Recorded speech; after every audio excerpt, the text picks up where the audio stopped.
Hello everyone, welcome back to K Guru channel bye निर्मल गुप्ता। प्यारे बच्चों, आज हम 8th क्लास की इंग्लिश की वर्कशीट नंबर 26 सॉल्व करेंगे, जो कि 28 दिसंबर 2020 के लिए है। Let's begin today's worksheet. In this worksheet we will discuss an extract from the chapter this is Jody's fawn. बच्चों, आज की वर्कशीट में हम एक्सट्रैक्ट डिस्कस करेंगे जो कि इस चैप्टर से है, this is Jody's fawn. So let's begin. Jody is the main character of this chapter. बच्चों, इस चैप्टर का मेन करेक्टर कौन है? Jody, whose father was mister Penny Baxter. इसके फादर का नाम मिस्टर पेनी बाक्स्टर है, जिसे कि एक रैटल स्नेक काट लेता है। उसका पॉइजन पूरी बॉडी में फैल जाता है। पॉइजन को ड्रॉ आउट करने के लिए ये जंगल में एक डो मीन्स हिरनी को मार देते हैं और हिरनी के हार्ट और लिवर का यूज़ करके पॉइजन को पेनी बाक्स्टर की बॉडी से बाहर निकाल देते हैं।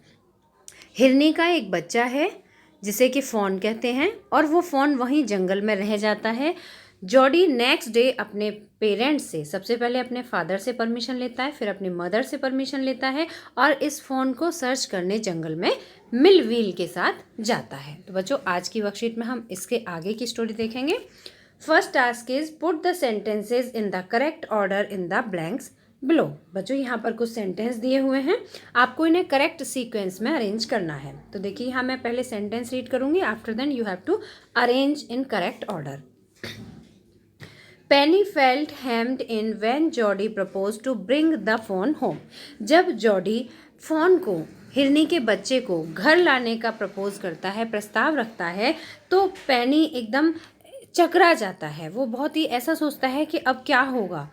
Second is Millwheel offer to give a ride to Jody to find the fawn. Millwheel Jody को फोन ढूंढने के लिए, घोड़े पर ले जाने के लिए ऑफर करता है कि वो राइड कराकर ले जाएगा। Third is fawns mother was killed. हिरनी की मदर को, फॉन की मदर को मार दिया गया। Jody sent Millwheel back. Jody ने मिलव्हील को वापस भेज दिया। और फिफ्थ सेंटेंस है, Jody's mother was stun at what Jody has said. जब जॉडी हिरनी के बच्चे को घर वापस लाने के लिए कहता है तो उसकी मदर एकदम शॉक्ड हो जाती है। अब बच्चों, यहाँ पर जो सेंटेंस हैं, you have to arrange in systematically order, correct order.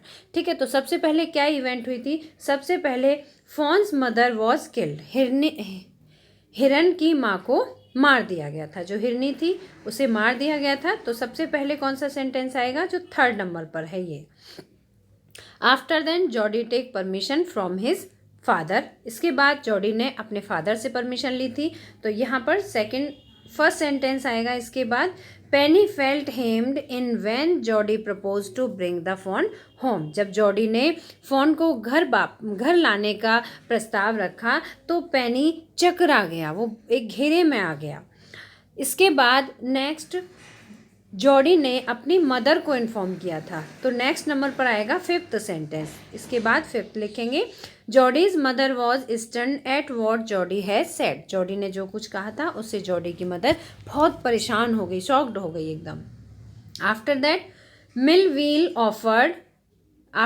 मिलव्हील offer to give a ride to Jody to find the fawn. इसके बाद सेकेंड नंबर का sentence, at last you have to arrange fourth sentence, fourth. ठीक है, Jody sent Millwheel back.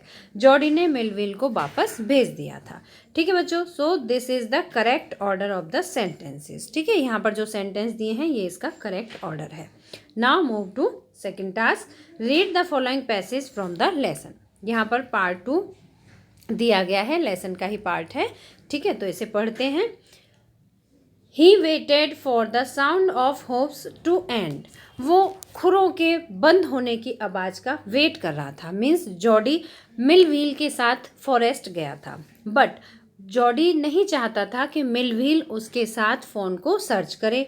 क्यों नहीं चाहता था? क्योंकि अगर फ़ोन उसे मिल जाता है तो उसकी जो मीटिंग होगी वो बहुत सीक्रेट होगी। वो अपनी मीटिंग को जो मिलव्हील के साथ शेयर नहीं करना चाहता था, और अगर वो नहीं मिला, फ़ोन नहीं मिलता है उसे, तो वो बहुत ज़्यादा सैड हो जाएगा और वो अपनी सैडनेस को शो करना नहीं चाहता था। That's why he said to Millwheel to return home. इसीलिए उसने मिलव्हील से कहा था कि वो वापस घर पर चला जाए। So he waited for the sound of the hooves to end. और जब वो वापस जाएगा तो जो घोड़ों के खुरों की आवाज़ थी, hooves to end, hooves means होते हैं खुरों की आवाज़। ठीक है, खुर, खुर होता है हूप्स और साउंड मीन्स होती है आवाज़। तो वो वेट कर रहा था कि जब घोड़ों के खुरों की आवाज़ बंद हो जाएगी तब वो वहाँ से जाएगा। Then cut to the right, तब जॉडी राइट टर्न लिया उसने, सीधे हाथ की तरफ मुड़ा। द स्क्रिप वॉज स्टिल, जो झाड़ियाँ थी वो बिल्कुल शांत थी। Only his own crackling of twigs sound across the silence, और वहाँ पर केवल जो उसकी टहनियाँ थी, टहनियों की जो क्रैकलिंग की साउंड थी, आवाज़ थी, वही चुप शांति को तोड़ रही थी। मीन्स जब वो निकल रहा था झाड़ियों के बीच से तो झाड़ियों की जो आवाज़ आ रही थी वही आवाज़ वहाँ पर सुनाई दे रही थी। He wondered for an instant if he had mistaken his direction, और वो इस बात को भी सोच रहा था कि कहीं उसने अपनी डायरेक्शन में, अपने जाने में, रास्ता चूज करने में कोई मिस्टेक तो नहीं कर दी है। Then a buzzard rose in front of him, तभी उसके सामने, बजार्ड मीन्स होता है बच्चों गिद्ध, तभी उसके सामने एक गिद्ध आ जाता है। And flapped into the air, और हवा में अपने पंख फड़फड़ाता है। He came into the clearing under the oak, और वो वहाँ से उनसे बचने के लिए ओक के पेड़ के नीचे आकर बैठ जाता है। Buzzard set in circle around the carcass of the doe. बच्चों यहाँ पर आप देख सकते हैं ये हिरनी है। हिरनी का जो कैरिकस है मीन्स उसकी जो डेड बॉडी है, इसके चारों ओर गिद्धों ने इसे घेर लिया है। He came into the buzzard sat in a circle around the carcass of the doe, जो हिरनी की कैरिकस है, डेड बॉडी है, उसके चारों ओर बजार्ड्स बैठ गए थे। Then they turned their head on their long scrawny neck, और फिर वो अपनी scrawny का मतलब होता है कमज़ोर, गिद्धों की जो गर्दन होती है। They turned their heads, फिर उन्होंने अपना सर मोड़ लिया, to their long scrawny necks, अपनी कमज़ोर गर्दन की तरफ, मीन्स जिधर हिरनी पड़ी थी उधर की तरफ। एंड हिज्ड एट हिम, और उस पर फुफकारने लगे।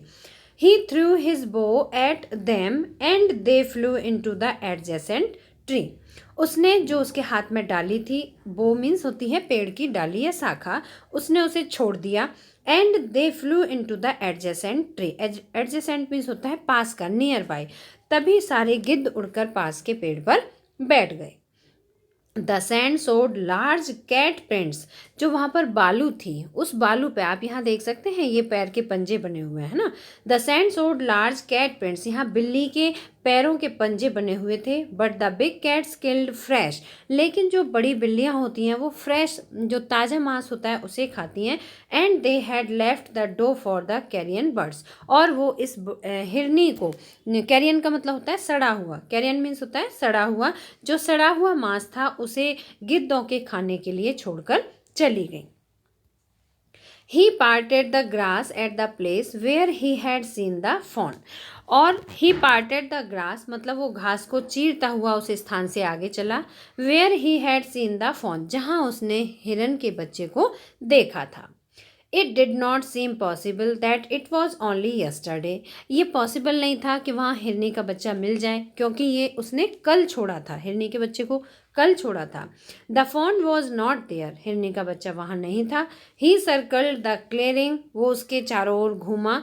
There was no sound no sign, वहाँ कोई आवाज़ नहीं आ रही थी, कोई साइन, ऐसा सिंबल नहीं दिखाई दे रहा था। The buzzards crackled their wings, जो गिद्ध थे वो अपने पंखों को फड़फड़ा रहे थे।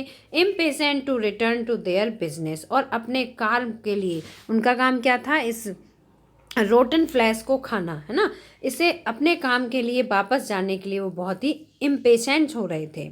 He return to the spot, वह उसी स्थान पर वापस आया।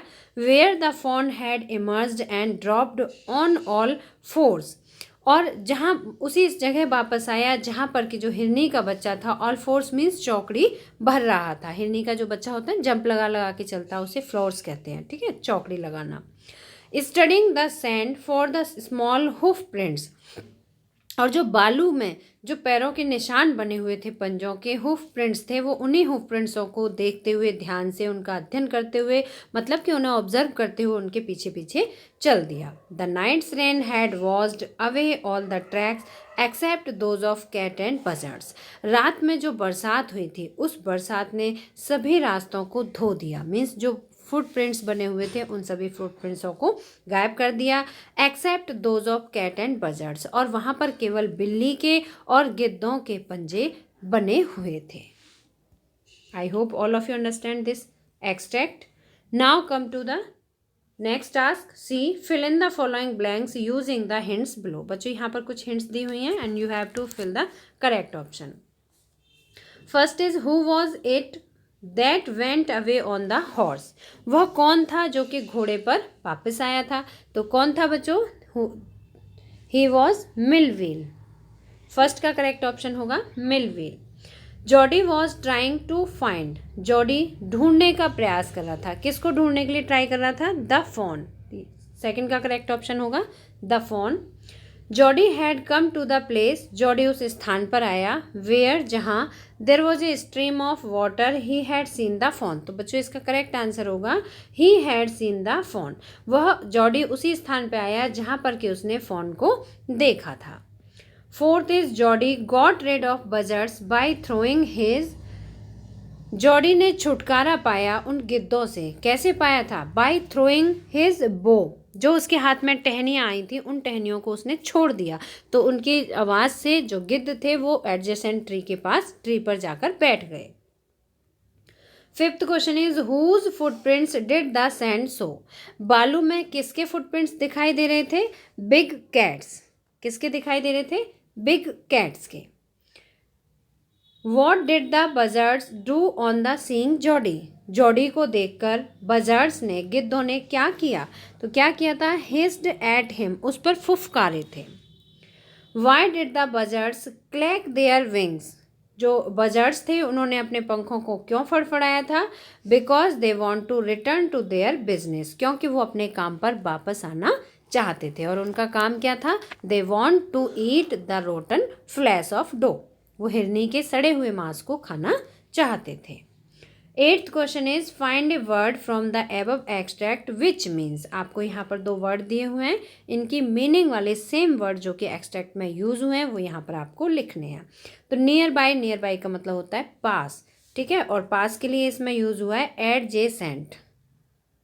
ADJACENT. एडजेसेंट मीन्स होता है नियर बाई, पास का. A large branch of the tree. पेड़ की बड़ी शाखा. इसे क्या कहते हैं? बो. BOUGH. बो. ठीक है. बो मीन्स शाखा या टहनी बड़ी. I hope all of you understand this whole worksheet. बच्चों अगर आपको अच्छी तरह समझ आई है तो आप इसे एक बार लाइक ज़रूर करना. और अगर आपने अभी तक हमारे चैनल को सब्सक्राइब नहीं किया है तो आज सब्सक्राइब जरूर करना. मिलते हैं फिर इसी तरह की नेक्स्ट एजुकेशनल वीडियो के साथ. Till then bye bye. Good luck to all of you.